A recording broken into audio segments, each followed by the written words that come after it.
है हमारे YouTube channel जिसका नाम है ITI इलेक्ट्रीशियन के चैप्टर जो रेजिस्टेंस है उसके बारे में हम अध्ययन करेंगे। चलो शुरू करते हैं रेजिस्टेंस के बारे में।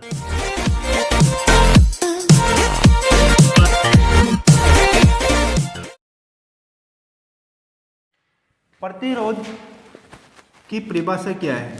पहला क्वेश्चन है आपका, भाई प्रतिरोध की परिभाषा क्या है? प्रतिरोध होता क्या है? करंट के मार्ग में अवरोध, अवरोध का मतलब होता है बाधा उत्पन्न करना, उत्पन्न करना। प्रतिरोध का कार्य क्या है? करंट के मार्ग में अवरोध उत्पन्न करना। प्रतिरोध का प्रतीक चिन्ह, प्रतीक चिन्ह क्या होता है? R। और इसका जो इकाई होती है, इकाई यानी मात्रक, ये होता है ओम। प्रतिरोध का नियम, प्रतिरोध किन किन चीजों पर निर्भर करता है? प्रतिरोध का नियम, प्रतिरोध चालक की लंबाई के समानुपाती होता है। ये आपका कनेक्टर है, कनेक्टर तांबे का भी ले सकते हैं, एल्यूमिनियम का भी ले सकते हैं। तांबे का चालकता ज़्यादा होती है, एल्यूमिनियम की कम होती है। तो यहाँ आप कॉपर की बात कर लेते हैं। कॉपर का आपने कनेक्टर लिया तो इसकी जैसे मान लो 10 मीटर लंबाई है तो इसका प्रतिरोध समानुपाती हो जाएगा। लंबाई जैसे जैसे लंबाई बढ़ाएंगे वैसे वैसे इसका प्रतिरोध बढ़ता जाएगा। तो कहने का मतलब ये है कि लंबाई के समानुपाती, तो L बराबर R। जैसे जैसे मान लो आपने दूसरा कनेक्टर 20 मीटर का लिया तो इसकी लंबाई भी बढ़ गई प्रतिरोध की। तो इसी प्रकार आप कह सकते हैं, प्रथम नियम क्या बताएंगे इसका, कि जैसे लंबाई चालक की लंबाई बढ़ाएंगे वैसे वैसे इसका प्रतिरोध बढ़ता जाता है। दूसरा है जैसे मान लो आप इसका रेजिस्टेंस और ये होता है इसका दोनों तरफ कटाक्ष क्षेत्रफल। अब कटाक्ष क्षेत्रफल तार की मोटाई के अनुसार होता है। जिससे मोटा तार होगा तो उसका कटाक्ष क्षेत्रफल ज़्यादा होगा परंतु उसमें करंट अधिक होगी। अगर मान लो आप कह सकते हो कि R बराबर 1/A, ये एक चालक का कटाक्ष क्षेत्रफल होता है। और जो कटाक्ष क्षेत्रफल होता है एक धारा की समानुपाती होता है। जैसे मान लो आप दो तारों की बात कर लेते हैं, एक तो मोटा एक बारीक। अगर मोटा, ये तो हो गया मोटा तार, अगर मोटे तार का जो इसमें करंट अधिक प्रवाहित होगी और पतले तार का जो तार होगा उसमें करंट कम प्रवाहित होगी। क्यों? क्योंकि इसका जो कटाक्ष क्षेत्रफल है अधिक है और इसका कम है। तीसरा आता है आपका पदार्थ पर निर्भर करना। जो प्रतिरोध का नियम है पदार्थ पर निर्भर करता है। बहुत से ऐसे पदार्थ होते हैं जिनका तापमान बढ़ाने से बढ़ता है, जैसे एल्यूमिनियम, कॉपर, आयरन। और कुछ ऐसे पदार्थ होते हैं जैसे जैसे तापमान बढ़ाते हैं वैसे वैसे उसका प्रतिरोध घटता है, जैसे कार्बन। जैसे आप इसका तापमान बढ़ाएंगे कार्बन का प्रतिरोध कम हो जाता है। और कुछ ऐसे पदार्थ होते हैं जो मिश्रित होते हैं, जैसे जैसे उसका तापमान बढ़ाएंगे उसका प्रभाव कम रहता है, बढ़ता तो है परंतु कम बढ़ता है। अब इसके अलावा आपने प्रतिरोध क्या है? करंट के मार्ग में जो अवरोध पैदा करता है, उत्पन्न करता है, उसे आप प्रतिरोध की संख्या या परिभाषा कह सकते हो। प्रतिरोध का प्रतीक चिन्ह आपका R है, इकाई ओम है, प्रतिरोध का नियम। अब इन्हीं तीनों का आपको एक फॉर्मूले से आप इनका मान निकाल सकते हैं। वह एक फॉर्मूला आपको मैं बता देता हूं। R2 बटा R1 बराबर L2 बटा L1 बराबर A1 बटा A2। ये आपको प्रतिरोध के नियम पर ये फॉर्मूला लगाना अति आवश्यक है। जैसे मान लो दो तारों को आप दो तार हैं उसमें दोनों का प्रतिरोध दिया हुआ है, एक की लंबाई दी है तो एक की लंबाई आपसे निकलाने के लिए पूछता है अगर मान लो दोनों की लंबाई दी हुई है और एक का कटाक क्षेत्रफल दिया हुआ है, एक का आपसे पूछता है, तो आपको ये फॉर्मूला याद होना चाहिए। अब आता है प्रतिरोधों का संयोजन किस प्रकार करते हैं आप। ये 3 क्रम में चलते हैं, श्रेणी, समांतर और मिश्रित। प्रतिरोधों का संयोजन पहला आता है आपके मालाक्रम, मालाक्रम, श्रृंखला क्रम, मतलब सीरीज, श्रेणी क्रम। अब श्रेणी क्रम की जो विशेषता है वो क्या है। पहली आती है आपकी विशेषता कि सभी प्रतिरोधों में करंट का मान समान होता है। पहली विशेषता क्या है इसकी कि सभी प्रतिरोधों में करंट का मान समान होता है। देखो किस प्रकार, आपको एक फॉर्मूला याद होना चाहिए, करना पड़ेगा। RT, RT का मतलब होता है पूरे परिपथ की तुल्य धारा। I1 बराबर I2 बराबर I3। तो मालाक्रम की दूसरी जो विशेषता होती है, इसमें तुल्य प्रतिरोध, तुल्य प्रतिरोध अधिक होता है। तुल्य प्रतिरोध आप जब निकालेंगे अधिक आएगा आपका।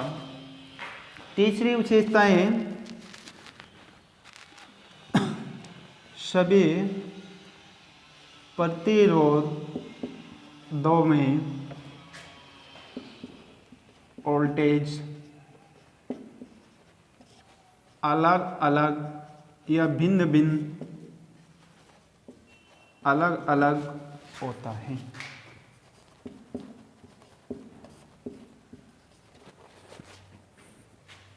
अलग अलग होता है। तो इसके लिए आपको एक फॉर्मूले की आवश्यकता होगी, वह है आपका VT बराबर V1 plus V2 plus V3 अनंत।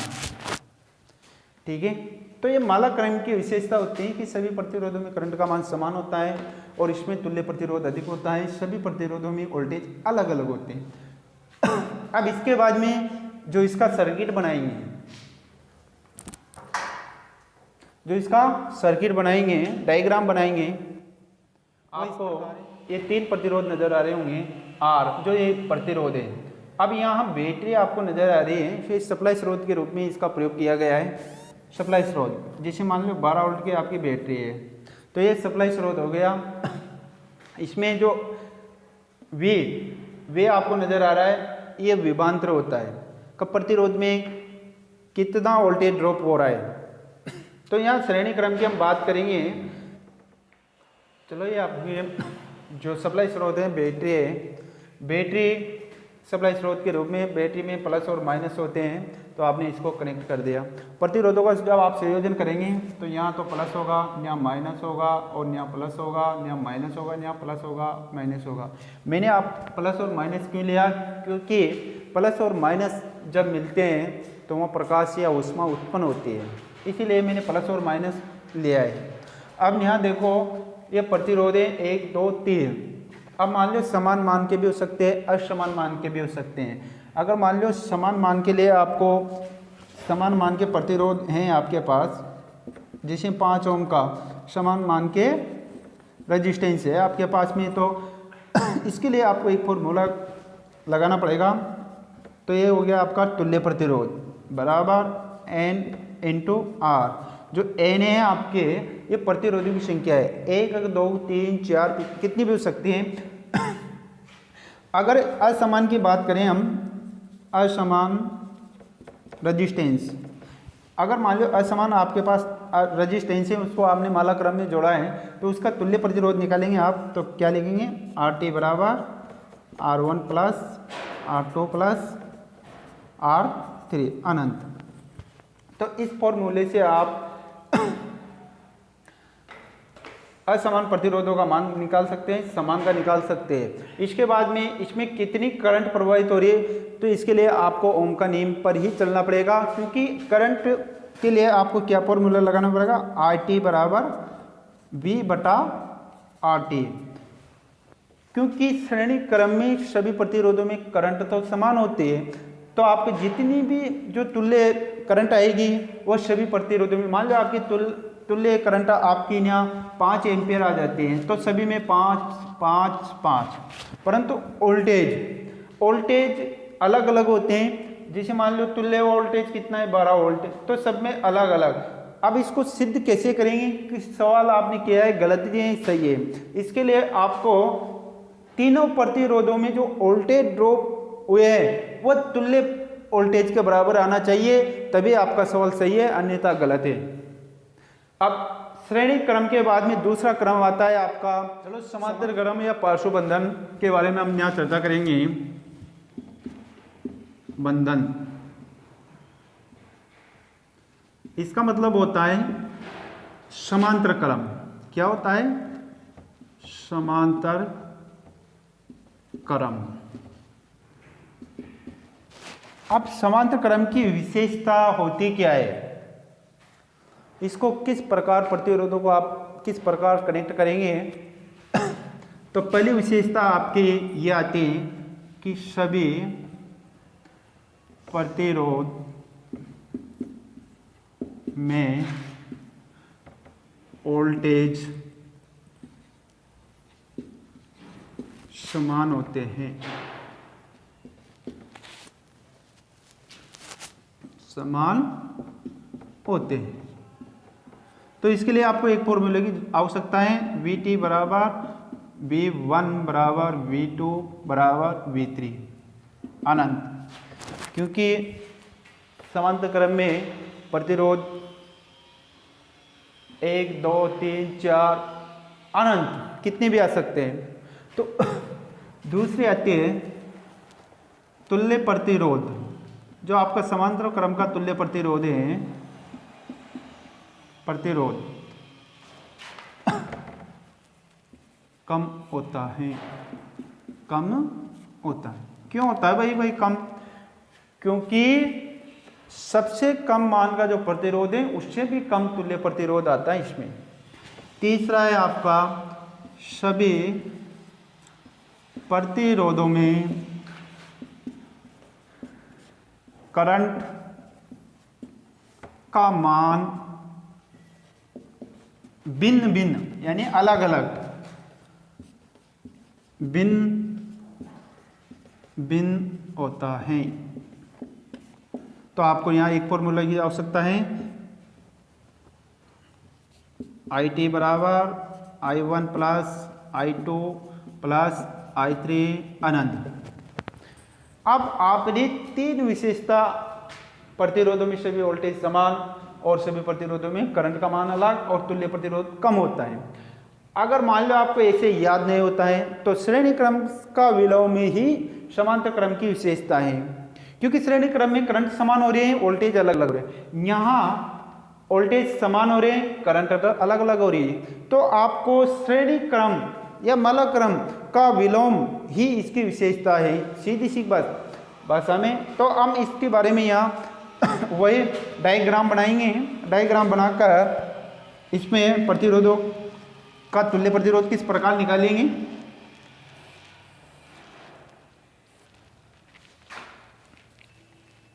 ये आपका डायग्राम है, ये सप्लाई स्रोत में आपने बैटरी ये बैटरी लगा दी,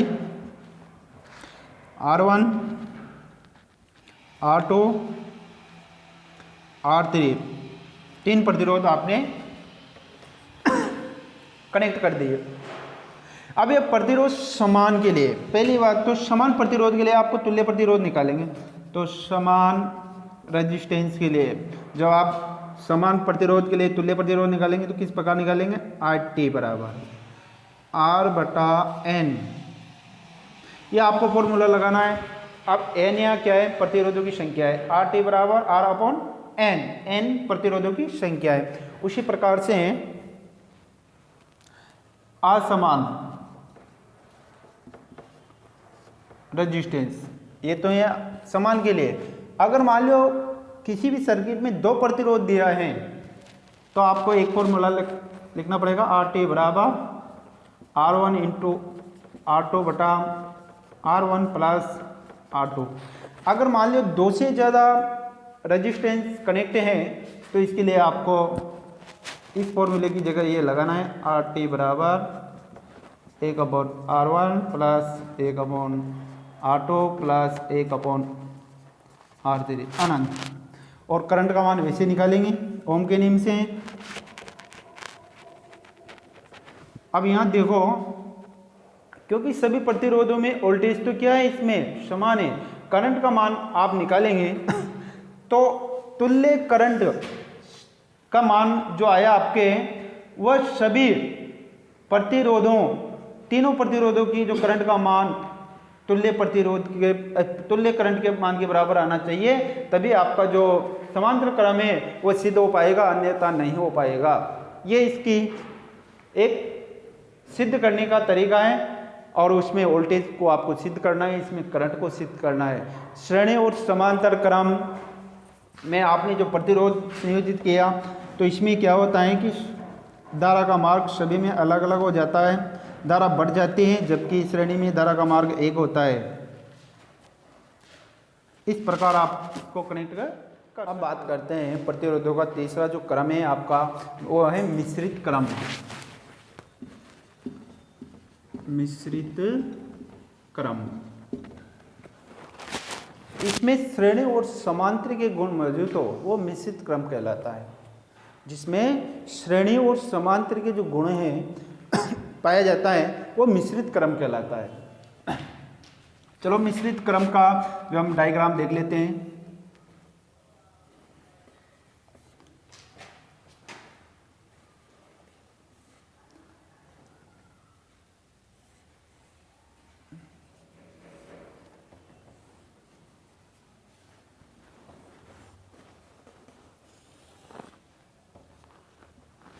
ये आपने यहाँ सप्लाई दे दी,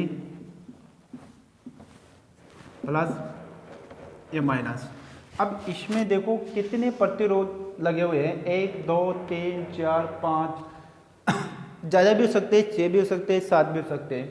जब इसे सोल्व करेंगे, इसमें 3 प्रतिरोध श्रेणी क्रम में लगे हुए हैं, 2 आपके समांतर क्रम में। इसका नाम ले सकते हैं आप R1 R2 R3 R4 R5, ठीक है। जो आपका आपको नजर आ रहा है ये डायग्राम, इसमें श्रेणी क्रम और समांतर क्रम दोनों के जो गुण हैं, इसको आप किस प्रकार पहचानेंगे कि कौन सा प्रतिरोध श्रेणी में, कौन सा समांतर क्रम में है। चलो हम शुरू करते हैं R1 की बात। तो R1 आपको नजर आ रहा है कि ये सप्लाई स्रोत आपके बैटरी है। बैटरी में जो करंट प्रवाहित हो रही है, पहले सर्वप्रथम आपके कौन से सिरे पे गए, प्लस पर, फिर माइनस पे गए, तो इसका मतलब ये किस में जुड़ा हुआ है, श्रेणी क्रम में। ऐसे कैसे है, यहाँ प्लस फिर माइनस। अब यहाँ देखो, यहाँ करंट 2 भागों में बट गई, एक तो इधर आ गए, एक इधर आ गए, तो ये दोनों प्लस के हो गए और ये दोनों माइनस के हो गए और वापिस इस स्थान पे मिल गए।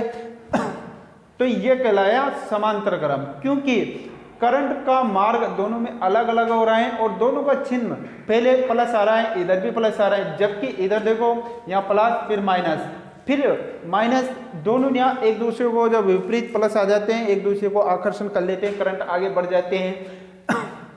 यहाँ आपने 2 भागों में विभक्त कर लिया। अगर मान लो इसकी जगह आप यहाँ सपोज कर लो माइनस कर लेते हो, इधर प्लस कर लेते हो, क्या करंट आगे बढ़ जाएगी? नहीं बढ़ेगी। क्यों? क्योंकि यहाँ दोनों जो आपके ध्रुवता हैं दोनों समान हो गए और प्रतिकर्षण होने के कारण करंट रिटर्न हो जाएगी, इधर नहीं बढ़ेगी, इसीलिए यहाँ प्लस लिया जाता है।